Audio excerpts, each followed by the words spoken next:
با انجام نوافل به خدا نزدیک شد و دل خدا را به دست آورد. خدا صدا میزنه جبرائیل کجایید؟ فلان بنده من دوست منه، من دوستش دارم، تو هم دوستش بدار. و بعد به جبرائیل میگه در کل ملکوت اعلی پیش فرشتگانم همه صدا بزن که خداوند رب العزت و الجلال فلان بنده رو دوست داره، به من اعلام کرده شما همه دوستش بدارید. و همه میگن سمعا و طاعا. این کجا اون کجا که از شیطان التماس بکنی محبتت به زور یه جایی بندازه که همه جان در بدرت بکنه، بیچارت بکنه. حالا خداوند چه وعده میده؟ میگه والله یعدکم مغفرة منه و فضلا والله واسع علیم. آیه چنده؟ فراموش نکنید، خودتون رفتید دوباره باز کنید. اگر هر شبی که ما یک جز میخونیم یک آیه از این یک جز تفسیرش بشنوید، شماره آیهش برید خونه هم دوباره یه مرورش بکنید، همین کافیه.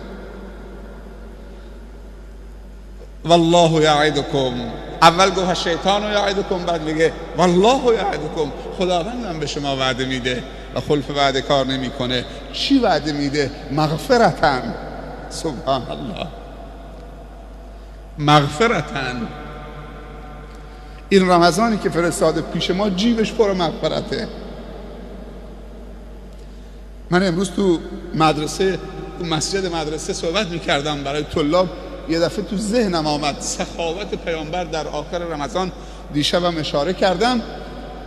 سبحان الله، تو شبهای آخر رمضان پیامبر اونقدر بانشات میشد و صحابه رو بانشات میکرد که نمیگذاشت رمضان حسناتی که با خودش از پیش خدا آورده دوباره بر بگردونه بگه خدای کسی نبود که حسنات تحویل بگیره.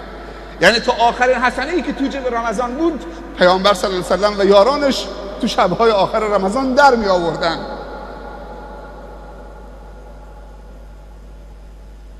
تو بعضی اداره ها اعتبار میاد، اعتبار استانی میاد، مدیر کل خرج نمیکنه، آخر سال که شد میخواد حسابشو ببنده، حساب برمیگردونه، یه مدال هم میگیره. درسته؟ مدیر کل خیلی خوبی بوده ولی خرجی نکرده. ولی برعکس خداوند دوست داره که این رمضانی که با این همه سخاوت فرستاده بر بگرده بگه خدایا حسناتی که تو امسال رمضان دست من دادی همه رو توزیع کردم، خریدار داشت، همه تحویل گرفتن و این خبر خوش آوردم برات. والله یعدکم مغفرة.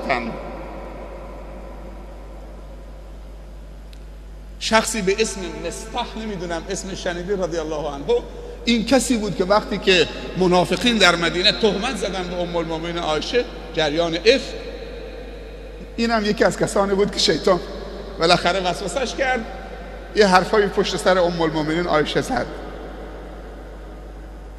ابوبکر صدیق رضی الله عنه قوم و خویشش بود، فقیر بود، بهش نفقه میداد، کل هزینه زندگیش پرداخت میکرد، ولی دیگه نمیدونم چطوری یک وسوسه شد و تو کسانی که جریان افک به وجود آوردن این مسته هم شریک شد. ابوبکر رضی الله عنه خیلی دلخور شد. تو دیگه چرا؟ از اون روزی که تو جریان افک شریک شد انفاقش رو قطع کرد، دیگه خرجش نداد. رسول الله صلی الله علیه و سلم متوجه شد که دیگه ابوبکر قطع کرده هزینه‌ای که به مستح میداده. ابوبکر رو طلبید، آیه قرآن براش کن، ولا یأتل اولو الفضل منکم والسعة ان یؤتوا اولی القربى. اونایی که صاحب فراخ دستی و سعه روزی هستن، خدا بهشون روزی داده، چرا کوتاهی میکنن در حق خویشاوندانشان؟ همینجور رفت با ابوبکر تا رسون به جای باریک. ابوبکر خیلی دل نازکی داشت. بعد اونو رسون با این آیه الا تحبون ان یغفر الله لکم، آیا دوست نداری خدا شما را مغفرت بکنه؟ و هی تکرار میکرد جلو ابوبکر الا تحبون، خدا میگه به تو الا تحبون. این آیه درباره ابوبکر نازل شده. آیا دوست نداری که خدا شما را بیامرزه، شما را مغفرت بکنه؟ همینجور که تکرار میکرد ابوبکر همینجور میلرزید، بعد فریاد زد بلا نحب ان یغفر الله لنا، دوست داریم،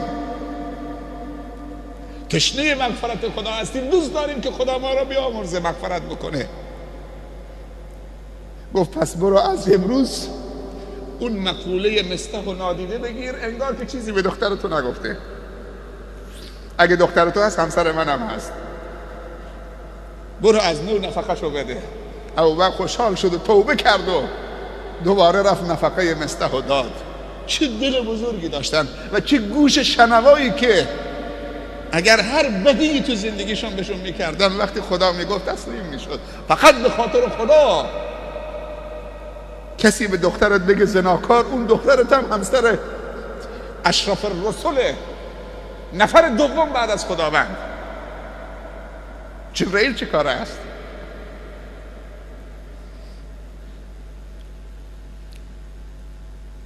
جبرئیل تا سدرة المنتهی رفت، توقف کرد، گفت من بیشتر نمیتونم بیام بالا، تو خودت برو بالا. 3 مقام پیامبر رفته بالا تا عرش خداوند. جبرئیل در سقف آسمان 7 دیگه حد و حدودش بیشتر نبود، همونجا توقف کرد. 3 معراج خودش رفت بالا. برسد آدمی به جایی که به جز خدا نبیند، بنگر تا چه حد از مقام آدمیت. چقدر اسلوب زیباست. الا تحبونه، پس میذاره رو نقطه، رو نبضش، رو عاطفه دینیش و خداییش. تحبونه ان یغفر الله لکم، اینجا میگه والله یعیدکم مغفرة. آیا دوست نداری خدا شما را بیامرزد؟ اگه دوست نداری پس چرا اینجا نشستی؟ برید اخباری رادیو فردا بگیرید، یه مشت دروغ سر هم میکنه تحویلتون میده. برید بازی فرق و پاسور بکنید، برید سیگاراتون رو دود بکنید. شما دنبال مغفرت خدا هستید. والله یعیدکم مغفرة منه و فضلا، و فضل و کرمش و بالاتر از مغفرت. این رمضان لطف خدا نیست، رمضان فضل نیست.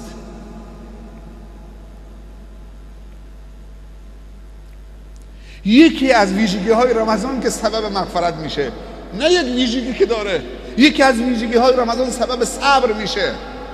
و خداوند در آیه دیگه گفته انما یوفی الصابرون اجرهم بغیر حساب.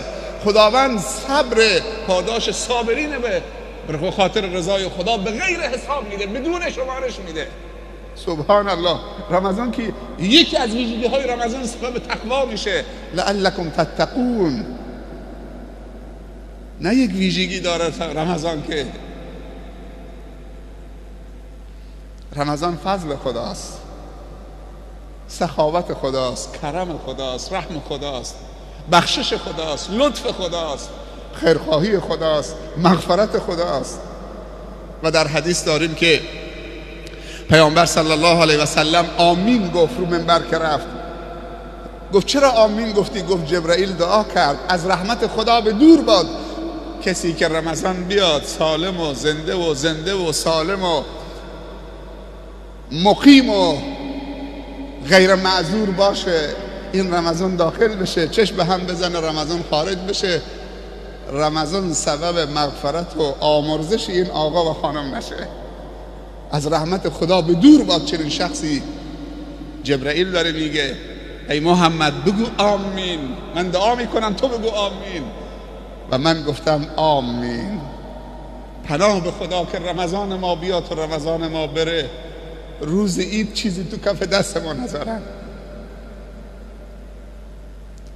و نماز و روزه ما را پرت بکنن تو صورتمون، به درد خودت میخوره.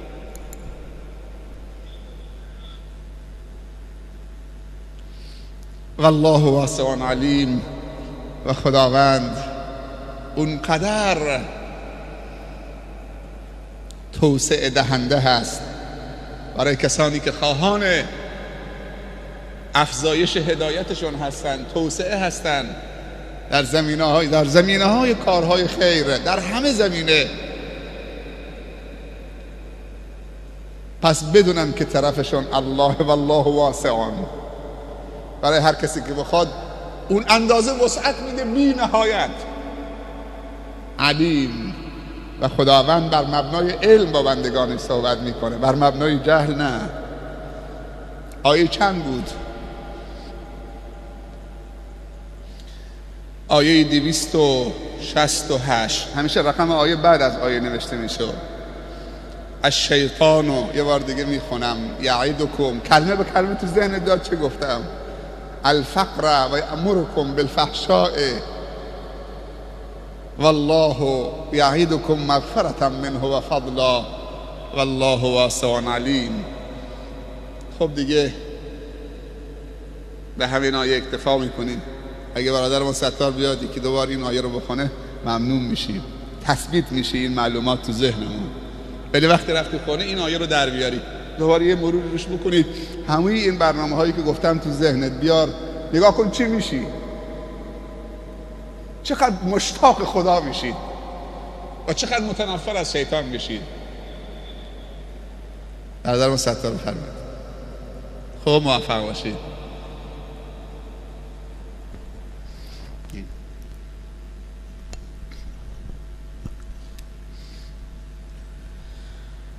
أعوذ بالله من الشيطان الرجيم. يا أيها الذين آمنوا أنفقوا من طيبات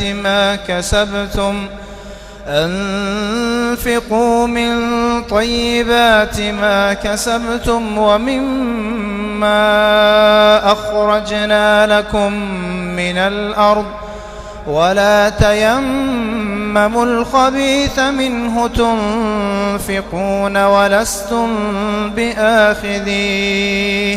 ولستم بآخذيه إلا أن تغمضوا فيه واعلموا أن الله غني حميد. الشيطان يعدكم الفقر ويأمركم بالفحشاء والله يعدكم مغفرة منه وفضلا والله واسع عليم. يؤتي الحكمة من يشاء ومن يؤت الحكمة فقد أوتي خيرا كثيرا وما يذكر إلا أولو الألباب.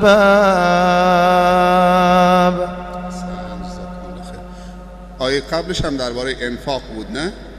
این وعده‌ای که داده بود شیطان که فقیر میشید، چون آیه قبلش به هم مرتبطه درباره انفاق کردن. خب از همه شما تشکر میکنیم. از اونجایی که بالاخره تعدادی برادرها خواهرها گفتن وقت نماز تهجد یک کمی فشار میاد بهشون تا برسن خانه، برای لحاظا ساعت 1:30 اگر شروع بکنیم مناسب تره، چون فشار میاد از اون طرف. پس امشب انشالله ساعت 1:30 اینجا باشید، که چون بعضی ها کارمندن، اداری هستن و دچار مشکل میشن، از بیرون میان، از راه دورتر میان و انشالله به سحری برسن. و از برادرمون ناخداسین آقای ابراهیمی هم تشکر میکنیم که امروز اون برنامه افطاری رو بالاخره خیلی منظم، الحمدلله خیلی خوب بود، چون روز اول بود و استقبال هم داره میشه و انشالله روز به روز بهتر خواهد شد. جزاکم الله خیر، موفق و مؤید و سربلند باشید. و السلام علیکم و رحمت الله و برکاته.